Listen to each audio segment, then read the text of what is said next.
기도할 때에 내 골방에 들어가 문을 닫고 은밀한 중에 계신 내 아버지께 기도하라.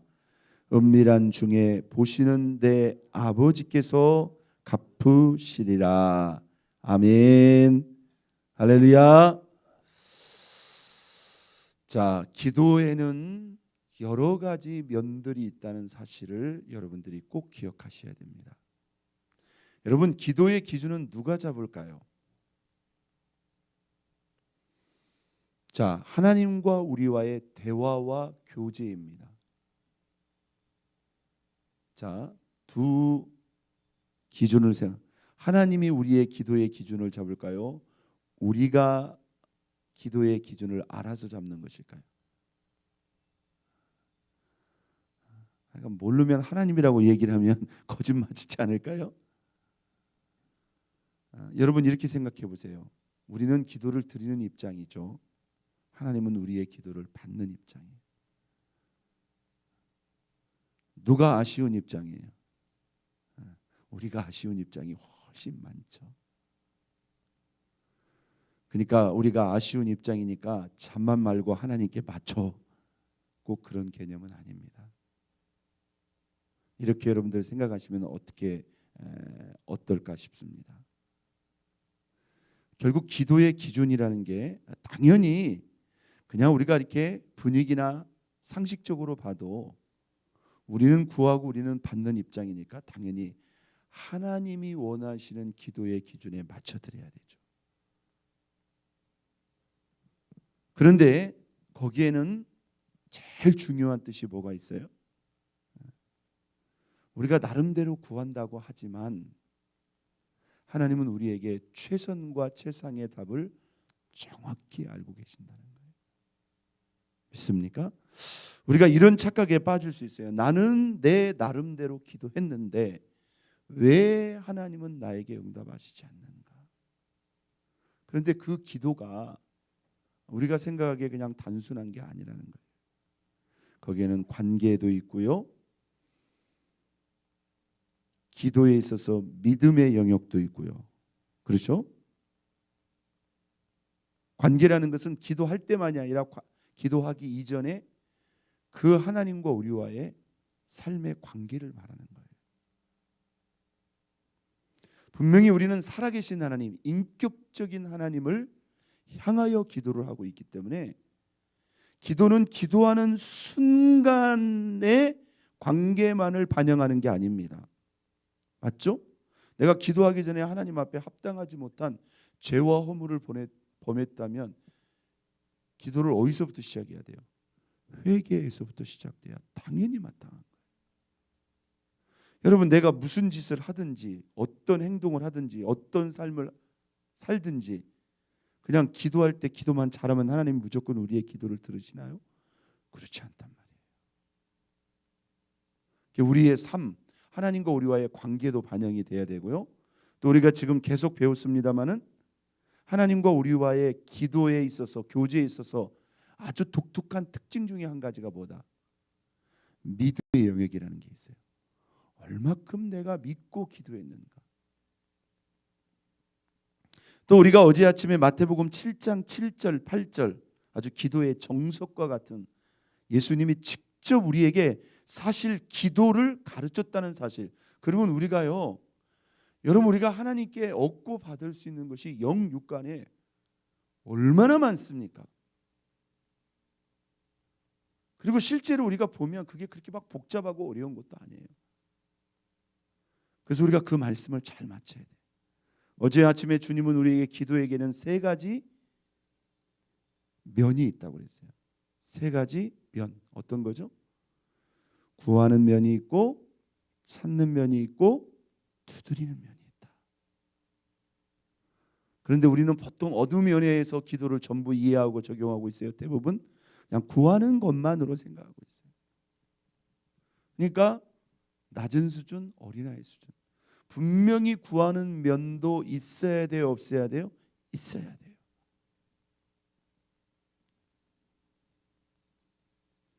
그건 기본적인 부분이죠. 그러나 구하는 것이 전부라고 한다면 이건 아주 깊고 높은 단계로 나아갈 수가 없는 거죠. 우리가 우리의 필요를 따라 또는 어떤 문제를 따라 우리의 소원을 따라 분명히 구하는 영역도 있다. 그러나 구하는 것만큼이나 또한 중요한 게 뭐다? 찾는 영역이다. 그분이 무엇을 원하실까? 그분의 뜻을 묻고 구하고 헤아리는 이 찾는 기도로 나가야 됩니다. 그러니까 그럴 때 사실은 우리의 구하는 것이 어떻게 될 수 있어요? 훨씬 더 넓어질 수 있어요. 믿습니까? 예. 찾는 기도가 없이, 다시 말해서 하나님의 뜻에 관심도 없이 그냥 내 뜻 내 마음 중심대로 기도하면 사실 하나님과 깊고 넓은 기도를 할 수가 없죠. 그분의 뜻을 묻는 찾는 기도가 있어야 되는데, 또 하나가 뭐라고 했죠? 두드리는 기도. 여기에는 기다림과 인내의 영역이 필요하다는 거예요. 기다림. 하나님의 그 응답의 때도 우리가 하나님께 믿고 맡겨야 됩니다. 그리고 응답이 올 때까지 포기하지 말고 낙심하지 말고 끝까지 기다릴 수 있는 기다림과 인내의 자세, 이것도 기도의 영역에 중요한, 분명한 사실은 구하면 얻게 되고 찾는 자가 찾게 되고 끝까지 포기하지 않고 두드리는 자에게 열려지게 된다는 겁니다. 주님이 우리에게 이 기도의 이 비밀, 기도의 힌트를 다 주고 있는 거예요. 여러분 한번 생각해 보세요. 나는 내 기도에 찾는 기도가 있는가? 내 기도에 그 두드림의 기다림과 인내가 있는가? 잘 생각해 보면 이 셋 중에 하나에 우리의 약간의 부족함과 약점이 있을 수 있다는 거예요. 여러분 지금 우리가 기도하기 좋은 시간입니다. 한번 해보세요. 할렐루야. 예. 찾는 기도를 해보세요. 그리고 기도를 시작했으면 기도하다 말고 이렇게 하지 말고 내가 가부간에 여하튼 하나님의 응답을 내가 끝까지 기도해서 확인할 것이다. 이런 자세로 기도를 시작할 수 있기를 바랍니다. 오늘 저와 여러분이 마태복음 6장 6절에 이것은 또 기도의 또 다른 면일 수도 있어요. 자, 예수님이 이렇게 말합니다. 너는 기도할 때에 어디에 들어가? 내 골방에 들어가. 문을 닫고 은밀한 중에 계신 내 아버지께 기도하라. 은밀한 중에 보시는 내 아버지께서 갚으시리라. 갚는다는 말은 무슨 말입니까? 응대를 하신다는 거예요. 응답을 하신다. 오늘 이 본문은 우리 주님께서 우리에게 어떤 기도의 면을 요구하시는 것 같아요? 한번 땄습니다. 개인적으로 깊이 있게 기도하기를 원하신다. 우리가 성경을 이렇게 해석을 할 때 좀 조심해야 될 부분들이 있어요. 어떤 분은 이 본문을 딱 가지고 있잖아요. 기도는 교회 가서 하면 안 돼. 우리 주님이 말씀하셔서 골방에 들어가서 문을 닫고 은밀하게 기도하라고 그랬어. 누가 뭐래요? 여러분 이 본문을 가지고 그런 식으로 결론을 내려버리는 사람이 있어요. 그러면 성경에는 교회 가서 기도하라는 말은 없나요? 이렇게 공동체로 모여서 함께 기도하라는 말씀은 없나요? 그러니까 성경을 모르고 자기 생각으로 자기 입맛에 맞는 성경 속으로 골라 잡는다는 거예요. 우리 주님께서 성전을 가리켜 뭐라고 말씀했어요? 이 집은 만민이 기도하는 집이라고 했어요. 할렐루야. 그러니까 어떻게 이해를 해야 돼요? 교회에 와서 두세 사람이 합심으로 기도하면 하늘에 계신 아버지께서 친히 들으시고 응답하신다고 했어요. 합심 기도도 말씀했어요, 안 했어요? 했어요. 이 말은 성전 안에서의 이 기도도 분명히 요구하셨고 같이 모여서 함께 드리는 합심의 기도도 요구하셨고, 그러면 나는 교회 가서 열심히 예배 드리니까 나는 다 됐어, 또 그렇게 말하지 말고 주님은 개인적인 주님과 여러분만의 독대 1대1의 개인적인 기도도 원하신다는 거예요. 믿습니까?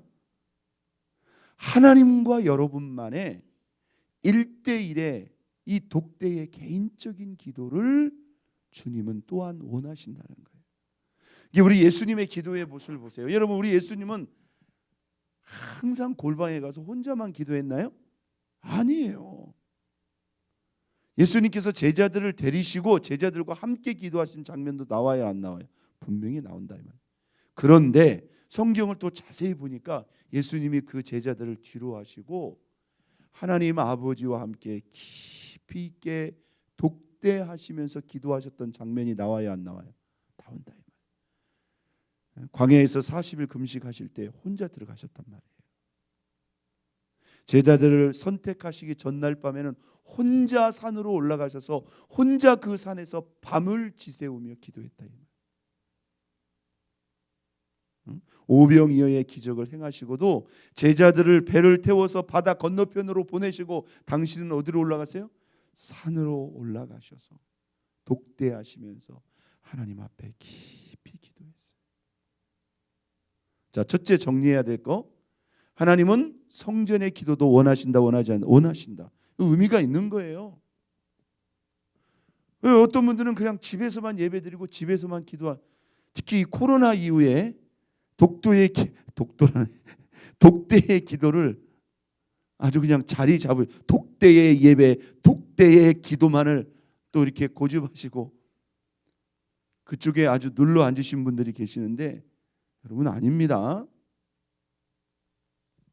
우리가 함께 나와서 이렇게 우리가 이 공동체가 시간을 정하고 드리는 예배, 잘 들으세요. 새벽 예배, 수요 예배, 주일 예배는 저와 여러분들이 만나기로 공동체가 약속한 시간입니다. 아멘 좀 해보세요. 나오고 싶은 사람, 나올 수 있는 사람만 나오는 시간이 아니에요, 여러분. 저는 나오는 사람만을 위해서 이 예배를 준비하는 게 아니단 말이에요. 100% 다 나올 줄로 믿고 여러분 모두를 위해서 저도 말씀을 준비하는 거예요. 그러니까 따라서 해보겠습니다. 특별한 사정 외에 특별한 일이 없으면 약속한 시간에 다 나오는 것이 원래 원칙이다. 원래 원칙은 다 나오는 거예요. 그러나 특별한 사정이 있어서 특별한 일이 있을 때만은 못 나오는 것이지. 근데 이 원칙이 있잖아요. 코로나를 지나면서 나는 주일날 예배만 드리고 나머지는 그냥 집에서 드리는 것이다. 이런 이상한 원칙, 여러분 이거 잘못된 겁니다. 그런데 교회 안에서 모든 예배를 다 드린다 할지라도 잘 들으세요. 주님은 하나님과 여러분만의 1:1 독대의 이 은밀한 기도를 또한 따로 원하신다는 거예요. 맞죠? 따로. 우리가 이렇게 사람과의 관계가 있잖아요. 뭐 직장에서 또는 집안에서 또 교회에서 이렇게 같이 만날 수 있지만 여러분들이 특별한 목적에 따라서 늘 같이 같은 공간에서 만나는 사람이라 할지라도 여러분들이 개인적으로 따로 만날 때가 있어요, 없어요? 있단 말이에요. 사람과의 관계도. 그렇죠? 이것은 내가 따로 만나서 좀 개인적으로 이야기. 하나님과 우리와의 관계도 마찬가지. 단순하게 생각해 봅시다. 여러분, 하나님 입장에서는 우리가 하나님은 한 분이고 우리는 각각이에요. 하나님 입장에서는 개인적으로 만나주는 게 편해요. 이렇게 한꺼번에 만나주는 게 편해요. 한꺼번에 만나는 게 편하죠. 왜? 그만큼 횟수가 주니까. 여러분, 하나님이 우리를 개인적으로 초청하고 있는 거예요. 사실 얼마나 영광스러운 겁니까? 얼마나 황송한 겁니까? 아멘? 아멘이죠. 여러분, 우리 하나님이 줄을 세워놓고 니들 내가 순서대로 만나줄게 라고 한다면 우리 순서가 도대체 언제나 돌아올까요? 이 지구상에 있는 사람들 다 기도하고 내 순서 돌아오려면 아마 기도 한번 하려면 일단 신학교 먼저 가야 될걸요? 그럴지도 모르죠. 그런데 하늘 영광의 보좌에 계신 그 하늘 아버지께서요, 그는 하늘 아버지시기 때문에 가능하죠. 주님이 저와 여러분과 개인적으로 만나고 싶대요. 믿습니까? 그러니까 우리의 삶 속에서 공동체의 기도, 함께 드리는 이 합심의 기도는 기본적인 것이고, 하나님과 여러분만의 1대1 대면의 독대의 기도의 시간을 여러분 만들고 가져보시라는 겁니다. 믿습니까? 그걸 꼭 굳이 예배 시간에 하시는 분은 그건 제가 이해를 못하겠고, 예배 시간 말고, 무슨 말씀인지 아셨죠? 또는 예배 시간을 나는 하나님과 나만의 독대의 시간으로 대신할 거야. 아마 주님이 독대하러 나가면 야 지금 예배 시간이야, 가서 예배 드리고 나중에 따로 만나자 그러실 거예요. 다시 말해서 여러분들이 집에서 그냥 계시는 일반 가정주부라면 아침에 다 출근시켜 놓고 하나님과 여러분의 시간이 있잖아요. 무조건 TV 틀고 드라마만 보지 말고, 야 내가 주님과 나만의 시간 가질 수 있네. 할렐루야. 여러분들이 직장인이라면 어떻게 하겠어요? 저녁 잡수시고, 그죠? 하루 일과 지나기 전에 그냥 그렇게 쉬다가 자지 말고 하나님과 나만의 시간을 갖는 거예요. 우리 승준 씨처럼 이렇게 혼자 사시는 분은 나는 그러면 항상 독대네요 이렇게 생각할 수도 있지만 아니에요. 잘 생각해 보세요. 그냥 혼자 있지만 주님과 나만의 시간을 구별하는 거예요. 믿습니까? 내가 저녁 먹고 예를 들어서 뭐 7시부터 7시 반 아니면 7시부터 8시는 내가 성경 보고 찬양하고 내가 그 시간은 하나님께 기도하는 시간으로 구별해야지. 할렐루야. 이게 은밀한 골방의 개인 기도의 시간이 되는 걸 믿으시기를 바랍니다. 이것도 여러분들이 규칙적으로 정기적으로 갖는 거 주님 원하신다는 거예요. 할렐루야. 나랑 따로 만나자. 얼마나 귀한 초청입니까? 그런데 여러분 이렇게 생각해요. 왜 주님은 이런 기도를 우리에게 따로 요구하시는 걸까요? 여기에도 이유와 의미와 목적이 있어요. 왜 이렇게 하실까요? 자, 오늘 이 본문은 약간 위로 올라가면 주님이 경계하시는 기도가 있어요. 외식의 기도를 경계하셨어요. 외식의 기도라는 말은 무슨 말입니까? 기도할 때 누구를 의식한다는 거예요? 대답해 보세요. 누구를 의식한다는 거예요? 내 기도를 들으시고 받으시는 하나님을 생각하고 하나님을 바라보는 것이 아니라 자꾸 주변 사람들을 의식하는 거예요. 거기서 한 걸음 더 나아가면 뭐예요? 누가 나 기도하는 거 안 쳐다보나? 보여주기 위해서. 그때 예수님 오실 당시 유대인들의 기도 생활이 철저히 뭐예요?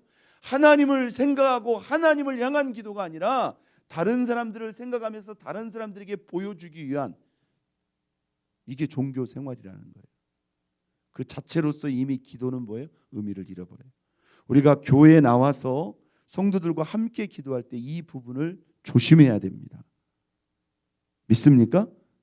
우리 새벽에 나와서 기도하시는 분들, 모든 예배를 드리시는 분도 마찬가지예요. 내가 누군가에게 나의 예배나 나의 기도를 보여주기 위한 거 아니에요. 특히 기도할 때는 뭡니까?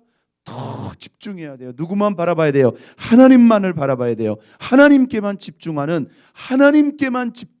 기도를 좀 더 심도 있게 하기 위해서 따로 개인적인 기도의 시간을 가져보라는 거예요. 믿습니까?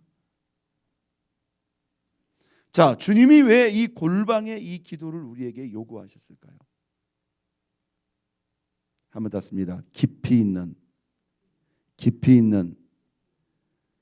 경청의 시간을 가지라.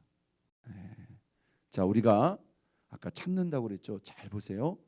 주님과 나만의 개인적인 찬양, 개인적인 말씀의 묵상, 그 다음에 개인적인 기도를 드리면서요, 하나님 앞에 깊이 있게, 그리고 그분의 음성을, 그분의 뜻을 듣고 받는 그런 시간을 주님이 우리에게 요구하시는 거예요. 믿습니까? 사실 이것은 함께 기도 드릴 때는 약간 한계가 있어요, 없어요? 한계가 있죠. 근데 개인적으로 할 때는 여러분들에게 그것이 가능하다는 거예요.